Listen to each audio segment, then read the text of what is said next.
What is up, everybody? It's your boy DFS up north here with another Four Thoughts PGA preview podcast. Valspar Championship this week. We're still in Florida. We just switched to the other coast. Let's get to it.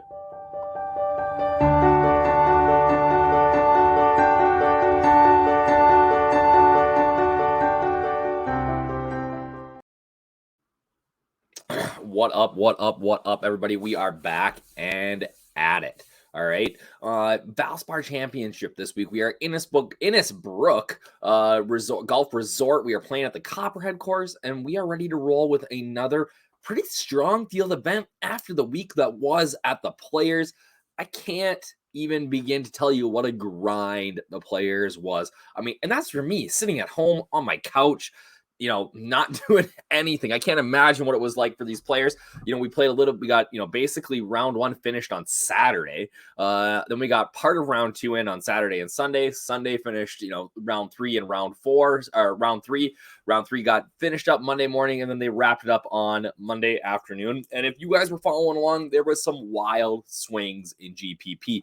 The field was so close. And then with all the scoring on Sunday, I don't know. I was looking at my lines and we were going up and down and sideways and everywhere. And it was an interesting week for all of us here at DFS Army. I'm excited to get to the Valspar. This is one of my favorite events of the year. I love this course. I love the field this week. Thankfully, not too many guys have dropped out yet. It was a long week at the Players for some of these guys. So, for them to, tee it up here again. And honestly, I think that long week actually maybe gives us a little bit of an edge. And we're going to talk about that here in a second. But before we get to it, big shout out to my boy, DNT Muncie. Took down first and second in the $5 draw of the game. Looks like he's got about 20 lineups here. Took down first and second. That's 10,000, 5,000, 15K. This was in a showdown. I believe this was round two. Yeah, or maybe three. Because Burnsy's in first still at -7, and basically just use our cheat sheets that we put out every single week. If you're not a DFS Army VIP, I'll show you the cheat sheets for the 4-day, but I'm telling you right now, our bread and butter at DFS Army is those showdown cheat sheets. Those got to be VIP for. If you're not a VIP, you can use that code up north that gets you 10% off for life. But yeah, like my man took it down. I saw a lot of guys really having good weeks with showdown, which is awesome. That's sort of my, I don't want to say it's my niche. I feel like I'm pretty good at 4-day, but as we saw last week, but this week, my 4-day, I struggled. I paid very little attention to the weather draw this week. Everybody on Twitter was going nuts. And I just played the best plays. I didn't really worry too much about it. Unfortunately, most of my guys got the worst of the weather draw. Ironically, me being the one that says you can't worry about the weather, my guys were in the bad draw, but that was the draw that everybody was saying was going to be the best draw. So guys like Matt Fitzpatrick, Colin Morikawa really struggled last week. Core plays for me that just didn't quite get to the weekend, mostly because of that tough weather draw. So, it was a disappointing week in that regard, but had some nice hits. We were all over Sam Burns. Him falling back on Sunday and Monday really hurt, but it was a fairly good week. It was nice to see guys doing good. I know guys, we got a couple of guys here at DFS Army who are cash monsters, and they crushed, killing it in head-to-heads, double ups, and that's a really smart way to play DFS. Everybody wants the big $10,000, $5,000 prize, but let's just be profitable, baby. Let's keep rolling week to week to week. And in cash, you don't even have to get that different. You can play the chalk plays on Sunday. You look at the cash lineup, playing Lahiri and those top guys, Cam Smith. You kind of work down your lineup there in that Sunday final round showdown, and that easily got it done on Sunday. So it was again. It was an interesting week. I'm excited to get to this week. Before we get to the players, let's talk a little bit about the course, all right? Innisbrook Resort, all right? Copperhead course. It's a par 71, 73.40. So fairly long for a 71. Stimp meters 12. These greens roll pretty fast. They're very undulating. They've been compared by some of these guys, Paul Casey, who's been a two-time winner here, to Augusta's greens. They're not very big. They're only 5,822 square feet. Average tour size is about 6,500. So they're fairly small greens, but they're very undulating. So what we've seen is guys who've had success at Augusta have actually some success here. So there's a little bit of a, an angle in there for those of you who are looking at comp courses, right? Tons of sand, decent amount of water, not as much as last week, but what we have here is we have very, very tight fairways, all right? Tree-lined, tight fairways. And because of that, accuracy off the tee is going to be very important, all right? Here's the thing. It's not about just hitting the fairway because everybody can hit the fairway when they club down, right? If there was accuracy and distance needed, that's different. Accuracy and shorter clubs off the tee make it so that those bigger hitters tend to maybe have a little bit of an advantage, all right? Those guys who are maybe a little bit more wild, if you look at just the driving accuracy stats, you might be in of the opinion that, hey, I can't play so-and-so because he only hits 55% of the fairways. Well, if he's able to club down, we're in good shape. And here you are able to club down. We look at about 282 yards for average driving distance on tour per event, right? So at every event, the average driving distance is about 282. Here we're looking at 270. So we really get a less than driver course. So we're going to be looking for guys who really, I'm less worried about that. It's tight, whatever. I'm less worried about that. Guys can club down and find fairways here. I'm more interested in guys who are going to be gaining strokes approach, guys who are avoiding the double bogeys. And we're going to look at the RS today, give you a little sneak peek into our RS for those of you who aren't DFS Army VIPs, but guys who are VIPs, we'll take a look at that and we'll talk about, hey, how am I using it? How should you be using it? Maybe different ways that maybe you didn't even know that you could do, right? So again, comp courses, I said Augusta's a good one. I think Sea Island Golf Club where they play the RSM Classic. TBC Twin Cities, they've got some comps there. Muirfield Village Memorial. Other ones that I didn't put on there, guys have talked about, what's it called? Oh, man, Harbortown. Harbortown being a similar style of course where it's kind of tight off the tee. You got to make sure that you're hitting fairways, hitting into fairly small greens. And that bodes well for a guy that I'm really high on this week that bombed out last week. We'll get to that here in a second.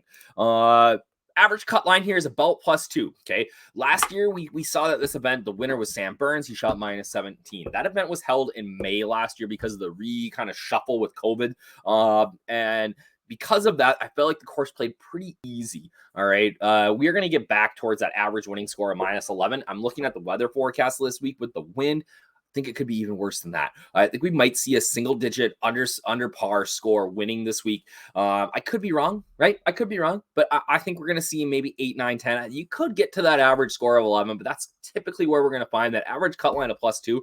That's crazy, right? You look back the last 10 years or so, there's been years where we've looked at like 4, 5 over par making the cut. And we can see that again this week, especially if the wind blows. Right now, it looks like the wind maybe is more on the weekend, but we could see that high cut line again. So those of you who are looking for a birdie fest, you are not going to find one here. You're going to have to wait till we go to Houston next week. Again, here, because of having to lay up off the tee, right? That 270-yard average driving distance at this event, players hit much longer approach shots, all right? So they're hitting 175 plus at a pretty significantly higher clip than they are at an average tour event.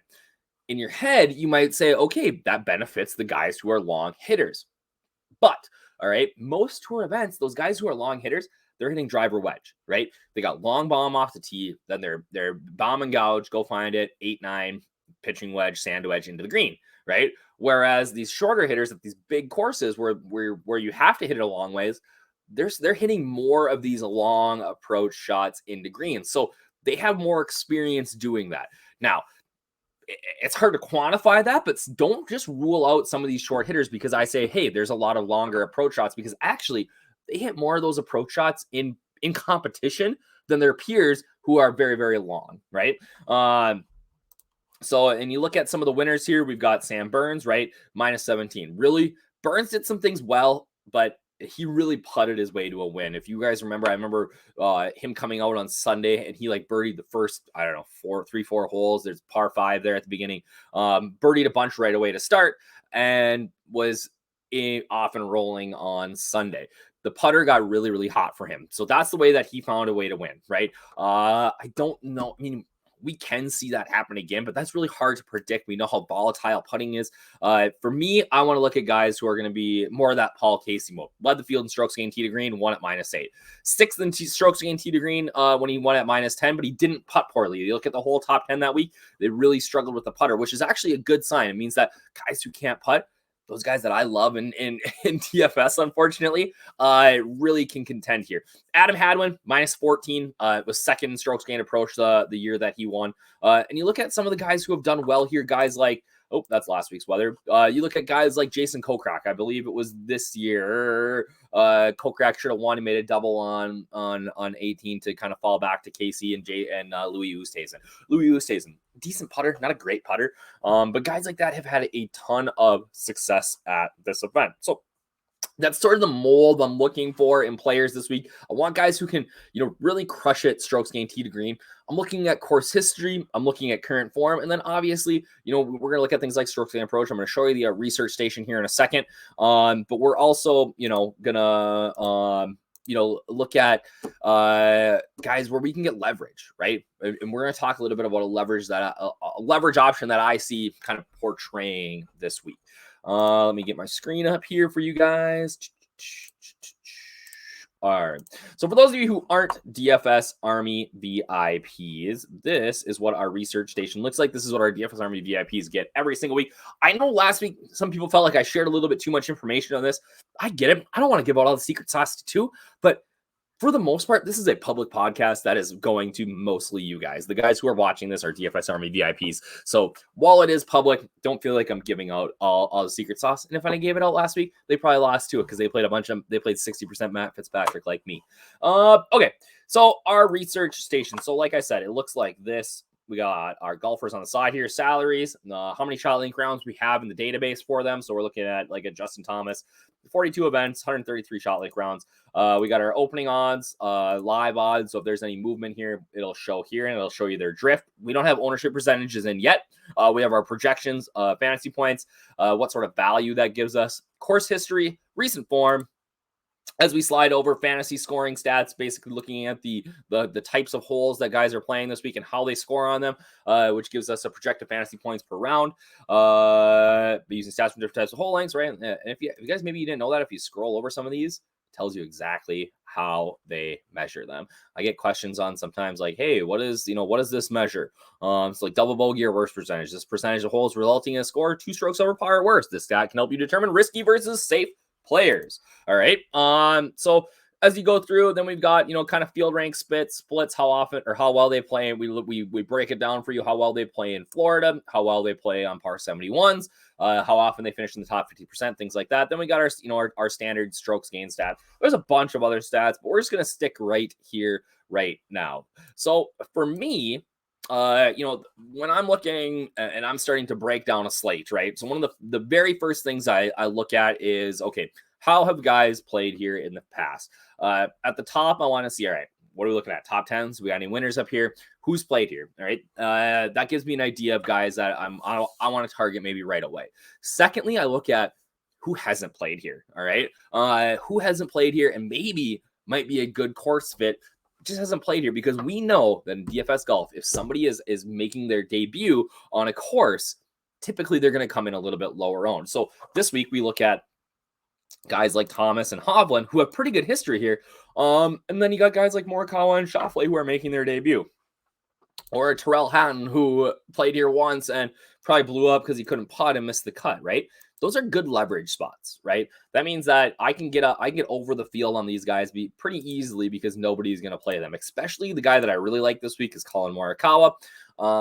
He missed the cut, bad weather draw last week, didn't play that poorly, and I think is going to come in criminally under-owned at the top. All right.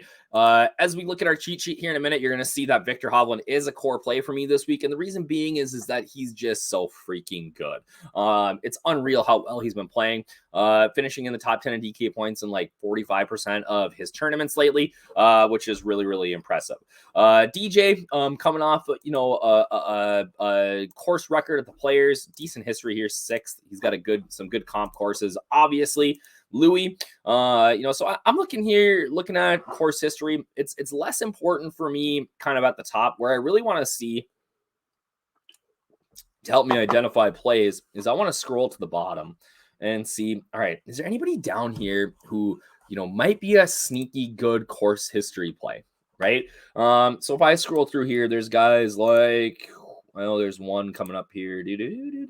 So like maybe Dirt McGirt's not terrible. Jimmy Herman had a third here. Wes Bryan's a decent course history play, but this guy right here, boom, boom, boom.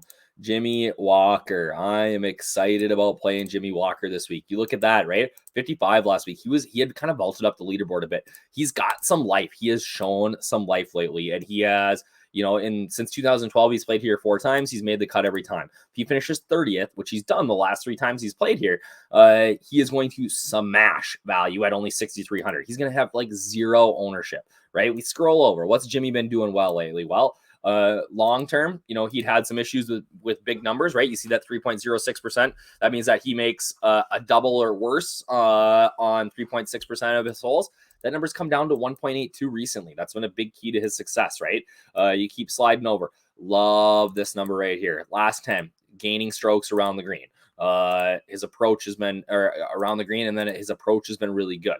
Off the tee, not terrible. Putting, pretty poor lately, but on Bermuda grass, which we are going to this week, he's kind of towards average here, right? So this number is due some positive regression. For me, that tells me, I scroll over, I see all that, and I'm going, hey, I'm on Jimmy Walker this week. So for me, I got him as a 5 to 10% play. We look at our cheat sheet here. He's 5 to 10%. I could even get up to 10 to 15, depending. I kind of like building a pretty heavy stars and scrubs lineup this week, or maybe 1 star, and then I'm hammering this 8K range. So I need some salary relief down low. And Jimmy Walker is a guy that I'm kind of excited to play down here. You look at a Sean O'Hare. There's some life there. Some of these young guys that haven't played here before are interesting. Kramer Hickok. Who was the other guy that I was looking at earlier? Schwartzel's a former winner here. Hank Lebioda, Danny Lee, Billy Haas is another old timer, 41st, 25th last 2 times out. So as I kind of go through that, that's kind of my process on how I come together with my cheat sheet or my player pool, right? And it's really nice in the RS that these are right next to each other. I can go, okay, yeah, Vaughn Taylor. Oh, yeah, I really do. I'm not kidding. Like, Vaughn Taylor is one of the most underrated DFS golf players in the world. Like, he is such a strong value week to week, right? You look at that, 7.61, 6th, 18th here. Last time out, 7th in Puerto Rico, 55th at the Honda Classic, 28th at Pebble Beach, right? Like, the kid is just playing really, not the kid, Vaughn Taylor's an old man. He's playing really, really, really well. So I'm super high on VT this week, somebody that I think makes a ton of sense as a cheap option, right? So if we go over to, so like I said, that's kind of where I start, right? That's where I start to, get my idea of, okay, who am I playing? I go here and I go, oh shit, Russell Knox, 21, 24, 2016. Oh, look at that recent form. No wonder this guy's, a core play for me. Then I start to get into the stats, right? So I start to look at our field ranks. I start to look at, things like birdie or better, right? We know that obviously, a lot of these things, guys are going to really show up well, but some of them can really help us here, right? So we look at Florida, right? The field rank tells you how often they beat, or what percentage of the field they beat on average in the events that we have for them here. So over JT's last 3 events, or last 8 events, he's beat 89% of the field. Not bad, right? 91% if we stretch that out to 15. The number in here tells you the actual number of events that he's played in that time period. But like last year, JT beat 79% of the field on average, right? Pretty good. So if we look at Florida, though, we look at the top, and all of a sudden you see Xander Schauffele 44%. Not great, all right? But you do see that he's probably leading the way here on par 71s. Let's see. Yep, he is tops with Taylor Moore, Marty Keimer. That's only 1 event. That's a small sample, but Justin Thomas, right? So you got to take a little bit of good with the bad, right? So he crushes these par 71s, but 44% in Florida, right? Not great for old Xander Schauffele. But if I look at, if I want to, say I want to run that angle, which I do think it's a real angle, Florida, playing well in Florida is a real thing. You can see some of these guys that sort of show up, right? Schwab at the top, one event. Played really well here at the Honda Classic. That's all we have in there for him. But, we start to get a little bigger sample here with Justin Thomas. Jason Kokrak, guy crushes in Florida, right? So we want to get guys like that in our player pool. Terrell Hatton, Fitzpatrick, six events. He's beaten 83% and 9,000. That hits value, right? That hits value for us every single time. So I definitely want to look at that. The other thing I talked about, right, is this is going to be a tough week. So who is avoiding big numbers. Well, if we look at guys who are not avoiding big numbers recently, that's Marty Keimer. But long term, double bogey or worse percentage, you got guys like Russell Knox. Oh, who's a core play for me this week? Russell Knox. You got guys like Alex Noren. Oh, who's a core play for me this week? So you look at that, and now you start to see sort of my process as I'm going through and trying to figure out, hey, some people have questions. Well, why this guy? Why that guy? Well, I try to do my best to explain that in our notes section there, but it doesn't always go through. And it's nice to see. I think it's good to see other people's process of how they get to where they're going, right? Somebody comes in the chat and says, I'm all in on Bryce Garnett this week, right? Well, why? Talk me through it, right? Well, if you can explain it like that, then I'm like, shit, let's go. I'll put him in my lineups. Let's go. Maybe I missed that. And that's one of the, we have 150 golfers here. There's angles in everywhere, right? And you can believe what you like last week. Everybody got sucked into the weather drop, right? But good golfers are good golfers, right? So, we can only play the narrative angle so much. We look at things like double bogey, strokes gain approach. Those things are going to be consistent week to week to week, right? So that's what I'm looking for. That's kind of how I use the RS. I'm going to talk about, we have this in here, fantasy scoring tools. It kind of shows you how guys rank on the hole types. So like this week, we have 5 long par 3s, 1 short par 4, 5 medium par 4s, 3 long par 4s, 2 short par 5s, and 2 long par 5s. So, and then we go through how many, DK points do they average per hole. And we can get a total projected DK points per round, and then total projected score or round score as well based on those holes. So if we sort by projected DK points per round, got to go A to Z here. It shows up, we got obviously your studs at the top. I always like to do this and say, all right, where's somebody that maybe I'm not on, that's low owned, that is showing up here in our projected DK per round. So maybe a guy like Denny McCarthy shows up, Bronson Burgoon, Charles Schwartzel, Kelly Craft. Kelly Craft actually has really good history here. That might be a sneaky long bomb. Fitzy's in the top 20, Adam Svensson, Carlos Ortiz, right? So another really good tool that maybe we don't utilize enough as members here. This is something that you're paying for. If you're not paying for this, obviously jump in. You can use that code DFS up north and get involved as well. All right, so let's talk a little bit about my cheat sheet here for this week. Kind of talk about where I'm at with some of my plays, and then maybe we'll build a lineup. All right, let me zoom out a little bit here so we can see the whole page. So my core this week is guys that I think are playing well and really are good course fits here. So it starts with me, like I said, Victor Hovland, I'm really high on. Alex Noren. Here's the deal with Alex Noren. Alex Noren's a really good putter. All right. Recently, for whatever reason, that's gone ice cold. All right. In the meantime, though, he's contended because he's had just outstanding iron play. Gained 5 strokes again last week at the Players with his irons. So I see that and I say, okay, good course fit here. Makes a lot of sense. At some point, we're going to get regression to the mean with that putter, right? And if we get that soon or this week, right, and he continues to keep that hot hand with his irons, because we typically see if you're playing well with your irons, that carries over. We could be on in the mix for a unreal round by Alex Noren. So really high in him this week. Keegan Bradley played outstanding last week. We comes to the event where we invented the full Keegan. If you don't know what the full Keegan is, it's where you lead after round 1 and then you miss the cut. That happened here a couple years ago for him, but bounced back, played really well here last year, was in the mix all the way into the weekend. And obviously was just outstanding at the Players. Somebody, I don't know if it was Ben Coley or somebody like that on Twitter today, was trying to make an argument that, not make an argument, just pointed out a trend that basically guys who play poorly the week before this event play really well here, and guys who play well the week before don't always play as well the next week. And that just fills pages. Like, I don't know. Like, that's not quantifiable. That's not a trend, right? I mean, it's not a trend, but it's not predictive. All right. Stuff like that is cool for Twitter. It gets clicks, but at the end of the day, like, that doesn't do shit, right? Like, nobody cares about that. So, and we talked about Russell Knox, right? Doesn't make any big numbers. He's been crushing it lately. So good, tee to green. Love him, right? As we kind of go through cash plays this week, I think you can avoid. I hate paying up all the way for a guy in cash, but I just think that Hovland is such a good play this week that you need to smash him in there. Answer's a good cash play too.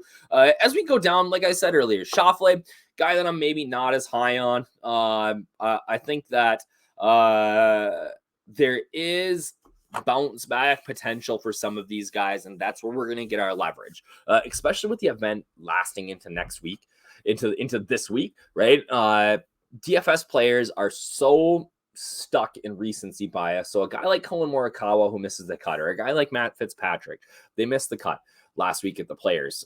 Even as Andrew Schauffele, who I'm not super sold on, but we can get tons of leverage on the field because they are going to come in vastly under-owned compared to their skill set, right? So these guys that maybe played poorly last week, I think are guys that I want to jump right back on this week, especially if we saw something in it coming into last week. Like it's hard, right? If it's and maybe that's, I don't want to say it's it's not an oxymoron, but maybe that's not right of me to say, like, I'm going to pay attention to the good stats and not the bad stats from last week. But with the weather, it's hard to get down on a guy like Colin Morikawa. Get a terrible draw, putted poorly, like what?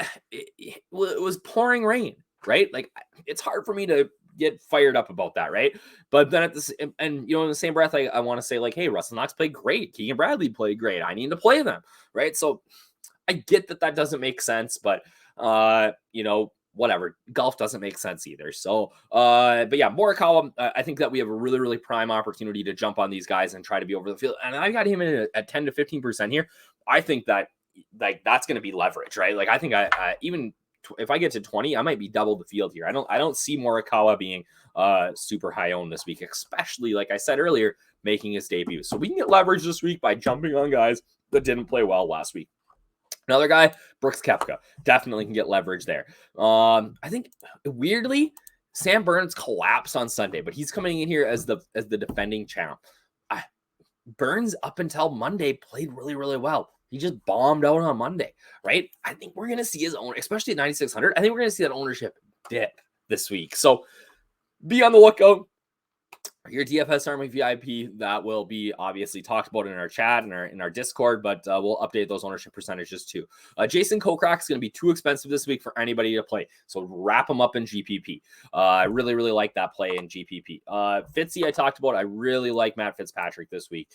Draw bias killed him last week. He was really poor with the putter. This course has been compared to Harbour Town. That's his favorite course. Really, really like him. I think you could get some leverage on Bubba too. I think Bubba rates out well for me here. Like Hadwin, love Christian Bezuidenhout. Hasn't played in a little while. Should be well rested. I think he makes a ton of sense here. Guy that I'm going to be really high on. He's making his debut. So that should keep his ownership down, but this course really fits him. Who else? Really like Matthias Schwab, coming off a really solid result in Puerto Rico. Has played well on the Florida tour so far. Mito Pereira, gosh, how he has fallen, right? Again, draw bias guy last week. He's been putting awful the last couple of weeks.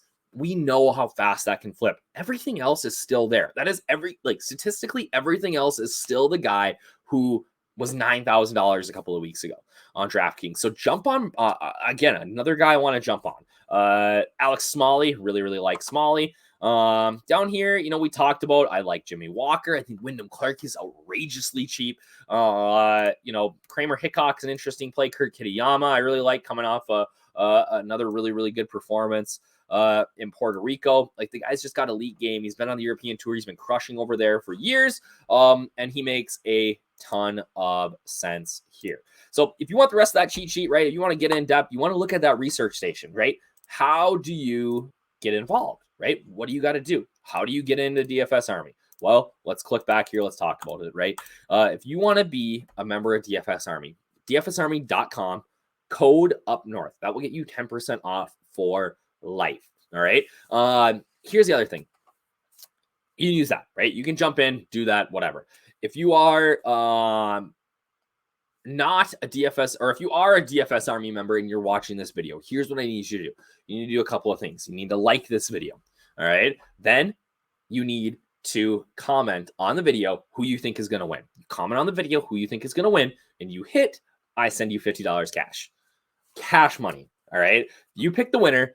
If multiple people pick the winner, we'll do a random draw. We'll figure it out. I'll do it on the next podcast. But you pick the winner of this event in the comments, and you've already liked it, right? $50 cash straight up right to you. All right. So comment below. Let me know who you think's going to win. If you're not a DFS Army VIP, sign up and comment and like too. You can use that $50, buy your first month of DFS Army, and get taken care of, right? Get all the sports in one. Do you guys know there's F1 coming out? F1. All right. Formula One. Really interesting. Guys are talking about how they're going to break it down today. I'm excited. Going to be fun. Also, new partnership with Thrive. I'm going to have a video out this week. I'll have the link below on playing on Thrive. Join Thrive. Super fun contest site to play on where you pick props. It's run round by round. Love that site. Really like it for football. It's been fun for golf this year. We're going to come out with a video here shortly about how a couple of the props that I'm playing this week that I really like. All right, guys, that's all I got for you this week. 31 minutes. We're trying to keep these under 30. I know you're busy. I'm busy, right? We got to get it under that. So have a great week. We will chat soon. Cheers. Peace. Everybody.